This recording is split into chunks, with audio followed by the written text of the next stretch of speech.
অফিসে ভাল লাগে না, বাসাতেও ভাল লাগে না, কোনো কাজে মন বসে না, ভাল লাগে না, ভাল লাগে না, গলিতেও ভাল লাগে না, চলিতেও ভাল লাগে না, গান করিতেও ভাল লাগে না, পান করিতেও ভাল লাগে না। আমার কি করিতে ভাল লাগে না তাও বলিতে ভাল লাগে না, ভাল লাগে না, আমার ভাল লাগে না, ভাল লাগে না, ভাল লাগে না। এ কোন রোগে ধরলো আমায়, ভাল লাগে না, ভাল লাগে না, ভাল লাগে না। তুমি আমার সামনে থেকে বিদায় হও। আপনার মেয়ে না আসলে তো আমি বিদায় হইতে পারি না। আচ্ছা, আপনার মেয়ে যে বাসায় নাই সে কি নতুন নাগরের সাথে গেছে নাকি? আপনি কি ব্যাপার, কেন আসছেন আবার? কেন আসছি তুমি জানো না? না জানি না, বলেন কেন আসছেন। চলো আমার সাথে। কোথায়? আমি তো আপনার সাথে কোথাও যাব না। যাবো না বললে তো হবে না। তোমার জন্য গতকালকে একটা পার্টি সাইডে দিছি।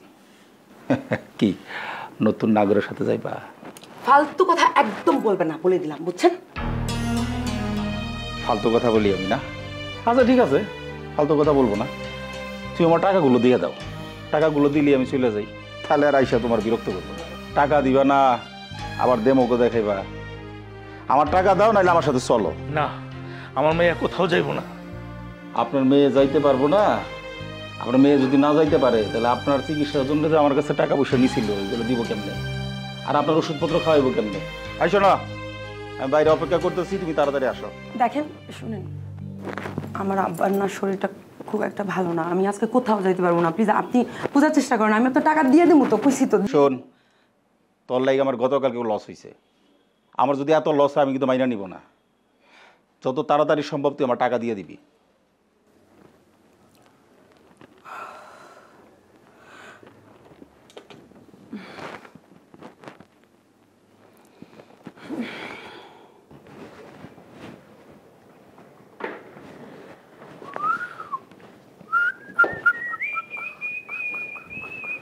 কি ব্যাপার আপনারা?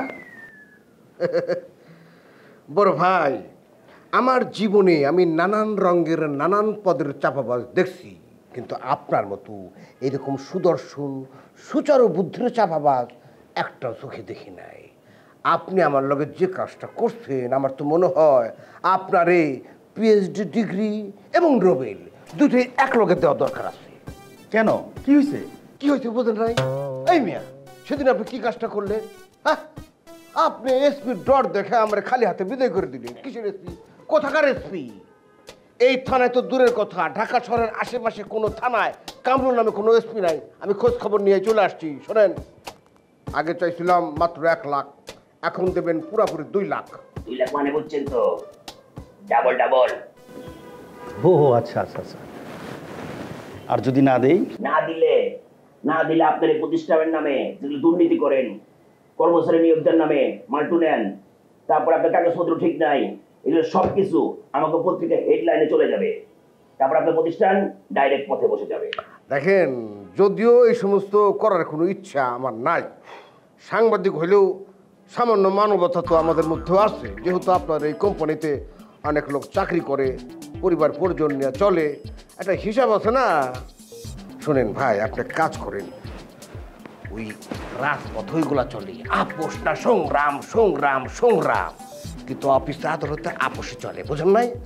আপনি আপোষে আমাদের 2 লাখ টাকা দিয়ে দেন, আমাদের কাছে যা প্রমাণ আছে সব আপনার সামনে ডিলিট করে টাকাটা দিয়ে চলে যাবো।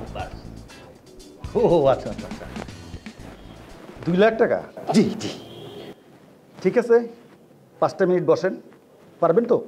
এটা কোনো এত বড় একটা কোম্পানি, তাও লিমিটেড কোম্পানি, 2 লক্ষ টাকা ক্যাশে নাই, আবার ব্যাংক থেকে আনতে হইব? আরে বড় ভাই, এই প্রতিষ্ঠানের উপরে ফিটপাট, তলে সদরঘাট, এগুলো অফিসে 2 লাখ টাকা ক্যাশ নাই। ও ঠিক বলছে, 2 লাখ টাকা ক্যাশ নাই। 5টা মিনিট বসেন, টাকাটা চলে আসবে। ঠিক আছে, এইখানেই বসলাম। ওই আপনি একটু কফি টফি দিতে বলেন, চা হলেও চলবে, রং চা। না, আপনি রং চা খাইতে পারেন, আমি রং চা খাই না, আমি সেই বংশে বলা না। কফি কফি আর লগে নোংটা বিস্কিট। হা, ওই যে ইন্টারকমে ফোন দিয়া বলে দেন, ভালো বিস্কুট আর কফি। ও আচ্ছা আচ্ছা, ঠিক আছে, বলে দিচ্ছি। টেনশনের কিছু নাই, শুধু বিস্কুট আর কফি না, আরও ভালো কিছু আসবে, ঠিক আছে?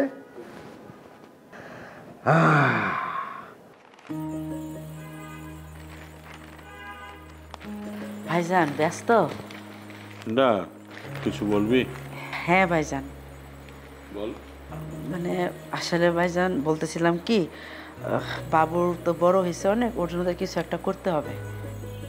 হ্যাঁ, আমার সেটা খেয়াল আছে। ও আগে পরীক্ষাটা দিক, আমি কোনো একটা ব্যবস্থা করে দিব। ভাইজান আপনার ব্যবস্থা করতে হবে না, আমি বাবুর জন্য একটা ব্যবসার ব্যবস্থা করে রাখছি। বাবু ব্যবসা করবে? ভাইজান বাবু সব বিষয়ে ফেল করলে কিন্তু অঙ্কে কিন্তু সবসময় পাশ করে। হ্যাঁ, আমার বিশ্বাস বাবু ব্যবসায় খুব ভালো করব। কিন্তু ব্যবসা করতে তো অনেক টাকা লাগে। সেই জন্য তো আপনার কাছে আসছি, যে বাবার যে সহায় সম্পত্তি আছে ওইখানে তো আমার বাঘ আছে, আমার বাঘেরটা আমাকে বুঝাই দেন, এটা তো বাবুরই হক। ঠিক আছে ভাইজান।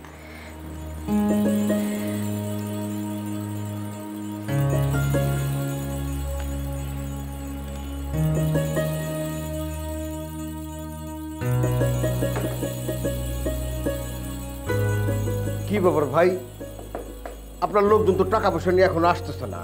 আপনি বললেন 5 মিনিট, এখন তো 5 মিনিটের অনেক বেশি সময় পার হয়ে গেছে। কিসে 5 মিনিট বড় ভাই, 14 মিনিট গেছে। আচ্ছা রে বাবা, একটু বসেন, টাকা নিয়ে চলে আসছে। টাকা 2 লাখই দিতেছেন তো? 2 লাখের নিচে কিন্তু আমি রাজি না। 2 লাখের 2 টাকা কম দেবেন, আমি এখান থেকে উঠবো না। শোনেন ভাই, আপনার কোম্পানির নামে যে জঘন্যভাবে রিপোর্টটা রেডি করা হয়েছে, এইটা যদি বাই চান্স পাবলিশড হয়ে যায়, আপনার কোটি টাকা ক্ষতি হয়ে যাবে। আরে বড় ভাই, ঝামেলা না করে আপনি জলদি টাকা ফোন দেন। ওই ঠিক কথাই বলছি, বুঝুন না কেন? আমি সিনিয়র সাংবাদিক রতন, আমার তো একটা কাজ না। আপনার এখান থেকে 12 হয়ে আর 2টা কোম্পানিতে যাব, আপনার যে বিগ কোম্পানি তাদেরও এরকমই কেস। রিপোর্ট রিপোর্ট বুঝছেন নাই? হ্যাঁ, তাড়াতাড়ি করেন। ওই যে টাকা নিয়ে চলে আসছে। বড় ভাই, আপনি তোমরা এখানে কি করো? কিছু করি না ভাই, চা খাই। আরে হারাম দাদা, বসতে দে বাইরে বসতে দে। বসেন বসেন বড় ভাই। শরীর ভালো না ভাই? তোমাকে যে মেসেজ দিছিলাম, এই সেই ভুয়া সাংবাদিক। ও তাই নাকি? বড় ভাই মাফ করে দেন। এই ডাবলু, মাপতাস না কেন? মাপতা। আমার ব্যবসায় দেবো। চা তাড়াতাড়ি মাপচা। বড় ভাই, ভুল হয়ে গেছে, মাফ করে দেন ভাই। ভুলে গেছি, সরি। পারস ভাই, ওরা 2 লাখ টাকা না দিলে আমার কোম্পানির নামে রিপোর্ট করবে বলেছে। জীবনেও না ভাই, মিথ্যে কথা বলবেন না ভাই। বিশ্বাস করেন ভাই, আপনার মাথা থেকে বলতেছি, রিপোর্ট তো দূরের কথা, জীবনে কোনোদিন এই কোম্পানির আশেপাশে তো আমি আসবো না। আর ভাই, আপনি কেমন পাশান বলেন তো ভাই? পারভেজ ভাই আপনার বন্ধু, সেটা আপনি আমাকে আগে বলবেন না, তাহলে তো এত প্রাস লাগতো না। আপনি এসপিএসপি করে মরে যেতেছেন। এরকম বন্ধু যদি কারো থাকে, তার এসপিডিসি লাগে। আপনি কাজ করেন, আপনি ভাইয়ের একটা ছবি তুলে ভালো করে বাঁধায় ওইখানে টাঙ্গা রাখবেন, আমরা আসবো, সালাম দিয়ে চলে যাবো। ভাই আসি তাহলে। হ্যাঁ ভাইয়া মাফ করে দেন ভাইয়া, জীবন আর এরকম হইব না ভাইয়া, প্লিজ ভাইয়া প্লিজ। চিন্তার কোনো কারণ নেই, ওরা আর আসবে না। আচ্ছা ঠিক আছে, আজকাল যে কি হলো, একটা শিপমেন্ট ঠিক মতো করতে পারি না, খালি চাঁদাবাজ আর চাঁদাবাজ। চাঁদাবাজিরা আসে হাজির। আবার যদি আসে, চট করে একটা ফোন দিয়ে জানান দিবা, পাশের সাইডে আমার কাজ চলতেছে, চট করে চলে আসবো। আচ্ছা যাই হোক, কি খাবা বলো? না আজকে আর কিছু খাবো না।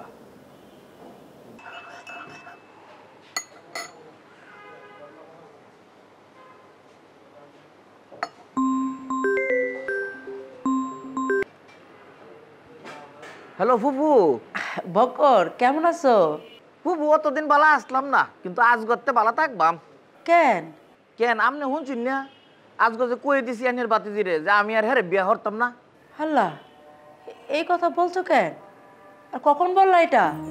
কইছি, আপনার সারা সামনে কইছি, হুস করে দেউন যে। বাবা, তুমি কি সত্যি সত্যি বিয়ে করবে না, নাকি রাগের মাথায় বলছো? শোনো বাবা, রাগের মাথায় তালাক দিলে না তালাক হয় না। আর কেউ যদি বলে রাগের মাথায় বিয়ে করবো না, এই কথাটার কোনো মূল্যই থাকে না।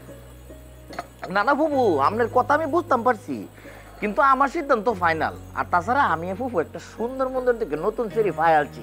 হ্যাঁ, নতুন মেয়ে পেয়ে গেছো? ফুপু পছন্দ করে আলছি। আপনার বাস্তির লেগে তো আর আমার সুন্দর জীবন নষ্ট করতারি না বুবু, বুঝছেন না? এর লেগে একটা সিদ্ধান্ত লয়ে লইছি জীবনে, আর সেইটাও বালা। আর বুবু চিন্তা করেন না যে আইনের লগে আমার সম্পর্ক ফুফুর মতোই থাকবো, সারা জীবন এই সম্পর্ক আমি রক্ষা করবাম। বকর, তোমার সিদ্ধান্ত কি ফাইনাল? অবশ্যই ফাইনাল। আচ্ছা, নতুন মেয়েটা কে? এইটা তো ফুফু আপনার যে সময় দাওয়াত দিয়াম, এই সময় এই দেখবেন কি যে সুন্দর। আপনার বাস্তির চেয়ে কোনো অংশে কম না ফুফু। হ্যাঁ ঠিক আছে বাবা, তুমি যা ভালো মনে করো তাই করো। আমি তো অনেক চেষ্টা করলাম, কিন্তু কিছুতেই মিলিরে রাজি করাতে পারলাম না। আর আমার ভাইটাও জানি কেমন, মেয়ে যা বলে তাই শুনে, মেয়ে সব কথাতে সায় দেয়। শোনো বাবা, এই যে বাবুকে যে বলছিলে ব্যবসার পার্টনার বানাবা, সেটার কি হলো? না বাবু, আপনার ছাড়া আমার ব্যবসার পার্টনার হইব, আমার অফিসে অফিসার হিসেবে কাজ করব, তার বাড়ি গাড়ি টিয়া বসে ব্যক্তাই থাকবো, সমস্যা নাই। আপনার লোকে তো আমার সমস্যা নষ্ট হইতেছে না। শোনো, আমি কিন্তু ভাইজানরে বলে দিছি, দেশে যে আমাদের জায়গা জমি আছে সব যেন বিক্রি করে আমার ভাগের টাকাটা আমাকে দিয়ে দেয়। আরে আমার দেশে কেউ যায়ও না, জায়গা জমির খোঁজ খবর রাখি না, ওই জায়গায় রেখে কোনো লাভ আছে বলো? না না, খুব ভালো শুন ফুবু, আপনার ছেলেটা যে সুজা সরল, যে ভালো মানুষ, মনে হয় যদি আপনার কিছু একটা হয়ে যায় তাহলে তো হ্যাঁ বে ঠকাইবো। হ বাবা, তুমি কিন্তু এটা ঠিক বলছো। আচ্ছা ফুবু, আপনার আর গ্রামও কিরম সহায় সম্পত্তি হইব, মানে এটা বেচলে কত টিয়া হইতারে? সেইটা তো আমি এখন বলতে পারবো না, অনেক জায়গা জমি তো, ভাইজানটা খোঁজ খবর নিতে বলছি, প্রায় 2-3 কোটি তো হবেই। 2-3 কোটি টিয়া? শুনুন ফুবু, আপনার একটা বুদ্ধি দেই, আইনের বাইরে মানে মিলির আব্বারে শক্ত হইরা চাপ দেওয়া হয়।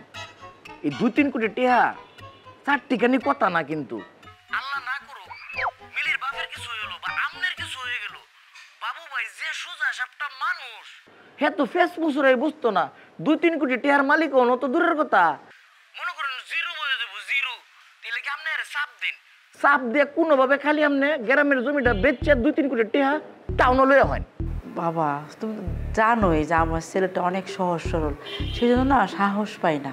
ফুবু, আপনার সাহস কথা নিয়ে লাগবো, আপনি ওজন করেন 2 কেজি, 2.5 কেজি, 5 কেজি, সারাটা দুনিয়া জুড়ে আপনার সাহস লাগবো। আমি আছি না, আপনার লোকে আমার একটা পরিচয় আছে, আমি মরিয়াছি, সাহস যা লাগে আমি দেম, আপনি চাপ দেওয়া হন।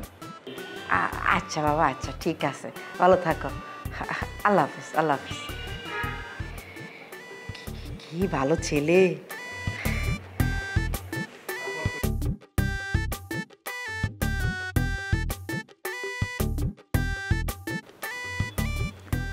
হ্যালো টুসি, তোমাকে এতবার ফোন করছি, তুমি রিসিভ করতেছো না কেন? আমি বিজি ছিলাম তাই ফোন রিসিভ করতে পারিনি। কেন ফোন দিয়েছিলে তুমি? দেখছো যে বারবার কল কেটে দিচ্ছি, তারপর বারবার কেন ফোন দিচ্ছ তুমি? না না, তুমি ঠিক মতো পৌঁছালে কিনা সেটা জানতে। হ্যাঁ, ঠিক মতো পৌঁছেছি। আর কিছু? কোনো ঝামেলা হয়নি তো? না, কোনো ঝামেলা হয়নি। ও আচ্ছা, তা কখন আসবে? আমি এলামই তো মাত্র, আর এখনই যদি জানতে চাও আমি কখন আসবো তাহলে কিভাবে হবে বলো তো? না মানে তুমি ওই বাসায় যতক্ষণ থাকবে ততই ঝামেলা হবে, যত তাড়াতাড়ি পারো চলে আসাই ভালো। তোমার এটা ভুল ধারণা, এই বাসাতে কোনো ঝামেলা নেই। আর তুমি শুধু শুধু টেনশন করছো, টেনশনের কোনো কারণই নেই। ও তা তুমি দুপুরে এসে লাঞ্চ করবে না? আমি কি তোমার জন্য দুপুরের খাবার আনিয়ে রাখবো? কোনো দরকার নেই, তুমি খাবার খেয়ে নিও, আমার জন্য খাবার আনতে হবে না। আমি কখন আসি তার কোনো ঠিক নেই, এখনই কেন খাবারের কথা জিজ্ঞেস করতেছো? আর শোনো, এত বেশি বেশি কথা এখন বলতে পারবো না, এখন আমি রাখি।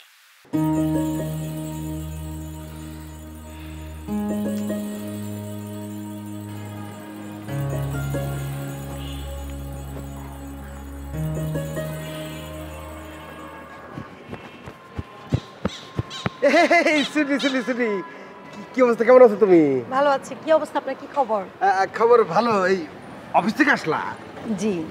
এই তোমারে কিন্তু অসম্ভব রকম সুন্দর লাগতেছে বুঝছো, খুবই স্মার্ট।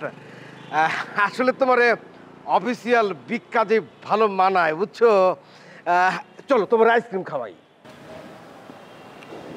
মানে কি, আমাকে সুন্দর লাগছে তার জন্য আপনি আমাকে আইসক্রিম খাওয়াবেন?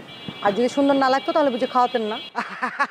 না না, কি যে বলো না, আসলে হয়েছে কি ইদানিং তোমার কথা খুব বেশি মনে পড়া শুরু হয়েছে। মানে আমি অনেকদিন ধরে ভাবতেছি যে তোমার সাথে একটু দেখা করি, একটু কথা বলি, কিন্তু ওই যে শয়তান একটা আছে না ডাবলু, অল টাইম আমার সাথে একেবারে জিগার আঠার মতো লেগে থাকে।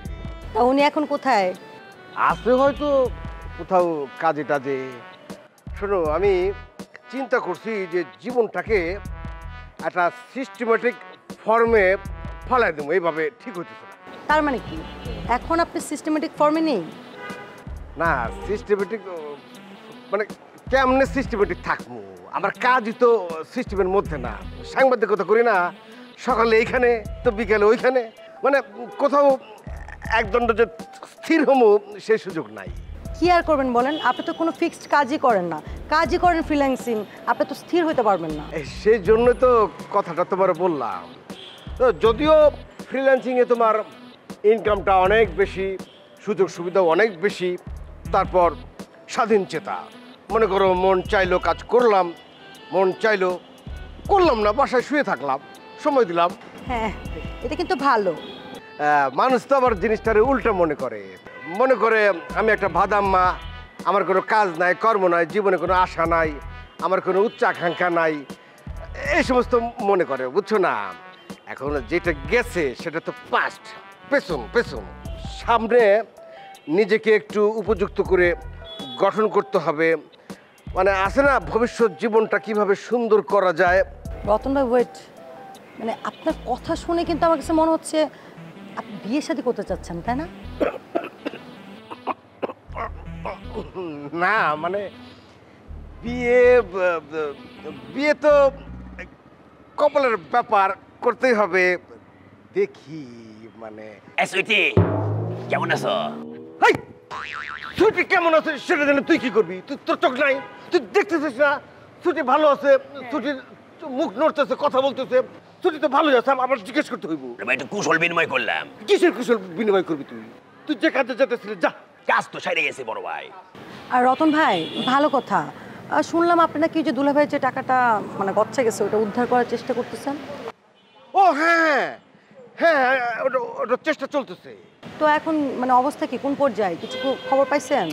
পরিপূর্ণ চেষ্টা চলতেছে। আসলে কি বলবো, আমাদের পুরুষ জাতির মতো মানে কি বলবো, নিজেও ওই জাতের মধ্যে পড়ি। কিছু আছে না একেবারে স্যাঁচরা ঘ্যাঁচরা, ওই সমস্ত মেয়েরা আবার ওদেরকে টার্গেট করে মানে যেমন দুলা ভাইকে আটকে ফেলেছে। তবে আমি চারদিকে এমনভাবে লোকজন সেট করেছি যে কিছুদিনের মধ্যেই সে কট খাবে, ধরা পড়বে এবং এই সমস্যার একটা সলিউশন পেয়ে যাবো ইনশাল্লাহ।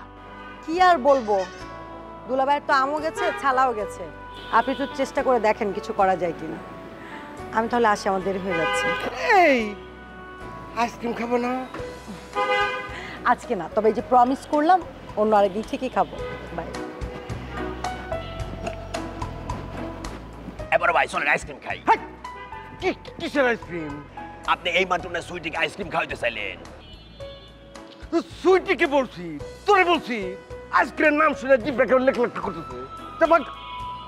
যেখানে যাইতেছিলি যা যা যা যা, আইসক্রিমই তো খাইতে চাইছি, আর তো বেশি কিছু। আরে বাবা যা।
ভাল লাগে না, অফিসের সময় 10 মিনিট আগে আয় উঠছেন। আপনারা তো বাংলাদেশের ব্যাক অফিস বিরসাইতেছে, এরকম কর্মচারী তো বিরসায়। তুমি এই মেয়ের ঘরে তোলার চিন্তা করতেছো? দাঁড়াও, এই যা বটিটা নিয়ে। সেই যে সুতোটা, ওটাকে ছিঁড়ে ফেলতে নাকি একই রকম রেখে দিতে? আমি কি সেটা বলছি? তুমি বাসায় আছেন? না, আমাদের ভাই বোনের মধ্যে আপনি কিন্তু পাতা দিবেন না। ও, এটা তাহলে তোমার বিয়ের মিষ্টি? বিয়ের মিষ্টি আমরাও খাওয়াই, আপনার সঙ্গে একটা সেলফি তুলতে পারি? তারা মোটেও আমাকে আটকে রাখেনি। তাহলে চলে আসো। আমার যখন সময় হবে আমি ঠিক চলে আসবো। আমার এই টাক মাথারে তুমি দাম না দিলে কি করবো? কত সিরিয়াস যে পাগল। বুঝতে পেরেছি।